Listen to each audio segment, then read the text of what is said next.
नमस्कार, मैं जनवक्ता शिवम गौतम। और जिस तरीके से उत्तर प्रदेश में अपराधियों के खिलाफ उत्तर प्रदेश की सरकार अभियान चला रही है, उससे राजनीतिक लोगों को भी मिर्ची लग रही है। और अब ये मिर्ची पहुंच गई है बंगाल की मुख्यमंत्री, पश्चिम बंगाल की मुख्यमंत्री ममता बनर्जी ने एक बयान दिया अपनी एक रैली में, जो कि वो शहीद दिवस मना रही थी। उस रैली के दौरान उसने वर्चुअल रैली की।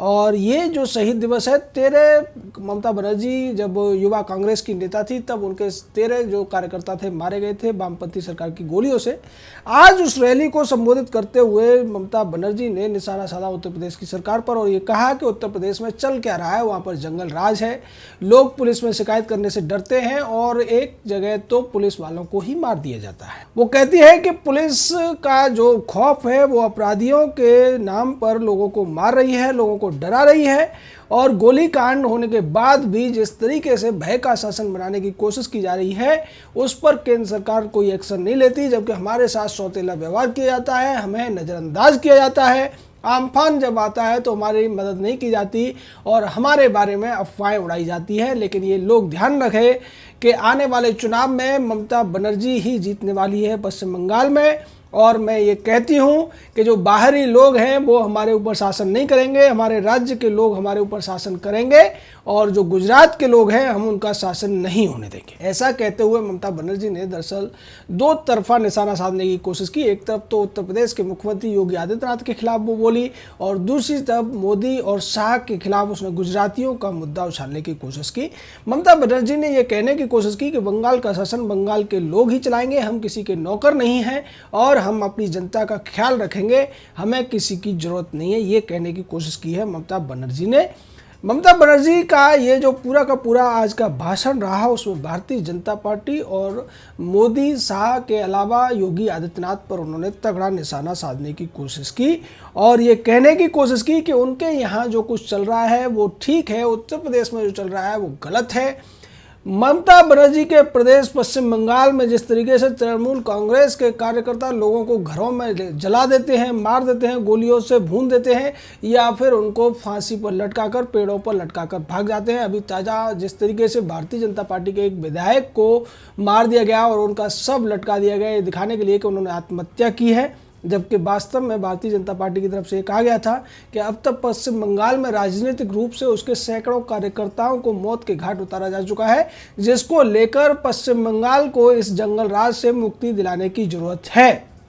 पश्चिम बंगाल में ममता बनर्जी जो कुछ कर रही है ये वही है जो पहले वहाँ पर वामपंथियों की सरकार किया करती थी। वामपंथियों ने 25 साल से ज़्यादा इसीलिए सरकार चलाई थी क्योंकि उनका भय का शासन चलता था। उनके जो कैडर हुआ करते थे स्थानीय लोगों को डराते थे, लालच देते थे। अगर कोई लालच से नहीं मानता था तो उसको डराया जाता था, पीटा जाता था और मार दिया जाता था। उसको सामना करते हुए ममता बनर्जी ने अपनी राजनीतिक कैरियर शुरू किया। उसके बाद जिस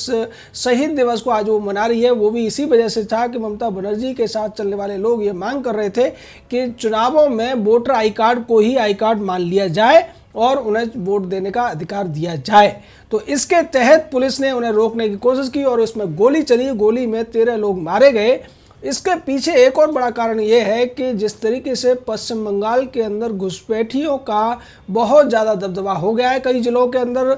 पश्चिम बंगाल में ममता बनर्जी अपनी राजनीति को चमकाने के लिए बांग्लादेशी घुसपैठियों को संरक्षण देने का काम खुलेआम करती है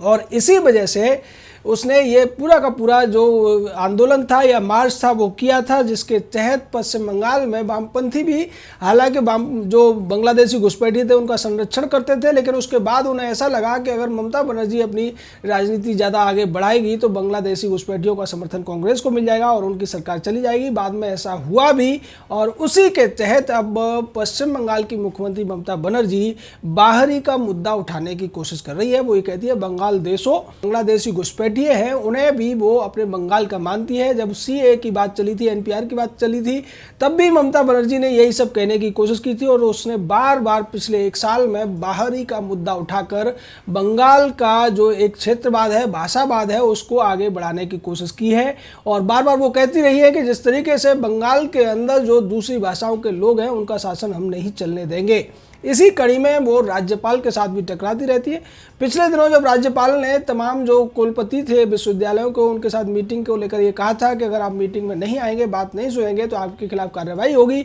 इसको लेकर भी ममता बनर्जी ने यहाँ तक कह दिया कि जो पश्चिम बंगाल के राज्यपाल हैं वो बीजेपी के मुखपत्र से ज़्यादा खतरनाक तरीके से काम करते हैं। यानी कि जो राज्यपाल जगदीप धनखड़ के साथ में ममता बनर्जी के जो रिश्ते हैं शुरू से ही तल्ख रहे हैं और इसको लेकर राज्यपाल बार बार उसको आगाह करते रहे हैं। चाहे कोरोना का जो लॉकडाउन था उस समय जब मजदूरों को लाने के लिए ट्रेन के परमिशन की बात थी, तब भी ममता बनर्जी ने स्पष्ट कर दिया था कि हमें ये ट्रेन नहीं चाहिए क्योंकि ये कोरोना एक्सप्रेस के तौर पर आएगी, ये किसी भी तरीके से राहत एक्सप्रेस की तरह से नहीं आ रही है, और इसलिए उसने कई जगहों से आने वाली ट्रेनों को अपने यहाँ नहीं आने दिया था। इसको लेकर मजदूरों को काफ़ी ज़्यादा समस्याएं हुई थी और उसके बाद भी जिस तरीके से अपने पार्टी कार्यकर्ताओं के द्वारा उसने उत्पीड़न कराया लोगों का, उसको भी देखते हुए केंद्र सरकार ने कई बार उसको डांट लगाई और कई बार इसको निर्देश दिए गए गृह मंत्रालय के द्वारा, जिसको लेकर ममता बनर्जी खौफ में है। और ममता को ऐसा लगता है कि अब जिस तरीके से भारतीय जनता पार्टी ने इतने कम समय में पश्चिम बंगाल में अपनी पैठ बना ली है और लोकसभा के चुनावों में भारतीय जनता पार्टी को 18 सीटें भी जीतने को मिली थी, जबकि भारतीय जनता पार्टी का पश्चिम बंगाल में पहले बहुत ज़्यादा बड़ा कोई बेस नहीं था, 1 या 2 सांसद कभी कभी जीत कर आ जाते थे। तो ऐसी स्थिति में ममता बनर्जी को अब ये डर सता रहा है कि कहीं ऐसा ना हो कि अगले साल आने वाले चुनावों में उसकी सत्ता हाथ से निकल जाए। और इसी वजह से ममता बनर्जी जोर शोर से ये दिखाने की कोशिश कर रही है कि पश्चिम बंगाल में अगर कोई नेता है या कोई पार्टी है तो वो ममता बनर्जी और उनकी तृणमूल कांग्रेस है। इसको लेकर भारतीय जनता पार्टी के प्रदेश अध्यक्ष ने जवाब भी दिया ममता बनर्जी को और उन्होंने कहा है कि आज का जो सर्कस था वो 95% भारतीय जनता पार्टी के खिलाफ था और ऐसा लगता है कि ममता बनर्जी पूरी तरीके से डर गई है। भारतीय जनता पार्टी जो आने वाले चुनावों में उसको सत्ता से उखाड़ फेंकना चाहती है और इसी की कोशिशों में लगी हुई है। इससे डरी हुई ममता बनर्जी इस तरीके की बातें कर रही है और यही वजह है कि ममता बनर्जी की जो पार्टी के कैडर हैं, कैडर मैं इसलिए कह रहा हूँ, वैसे तो वामपंथियों को कैडर कहा जाता है, लेकिन वामपंथियों की तरह ही ममता बनर्जी की पार्टी के जो कार्यकर्ता हैं वो कैडर की तरह काम करते हैं और लोगों पर संयुक्त रूप से उनकी लिंचिंग करते हैं, उन पर हमला करते हैं, अपने खिलाफ बोलने वालों को पीटते हैं और सरेआम उनको दौड़ाते हैं और उनके ऊपर पत्थरबाजी जिसे लेकर डंडेबाजी तक करते हैं। तो इस तरीके से उन्होंने अब तक पश्चिम बंगाल में तमाम हत्याएं की और जिस तरीके से भारतीय जनता पार्टी ने अभी जो हाल में उनके एक विधायक की मौत हुई उसको लेकर भी ममता बनर्जी पर हमला बोला था। और इसको देखते हुए ममता को ये लगता है कि अगर भारतीय जनता पार्टी इसी तरीके से अपने अभियान को चलाती रही तो निश्चित तौर पर आने वाले चुनावों में ममता के लिए मुश्किलें बहुत ज़्यादा बढ़ने वाली हैं।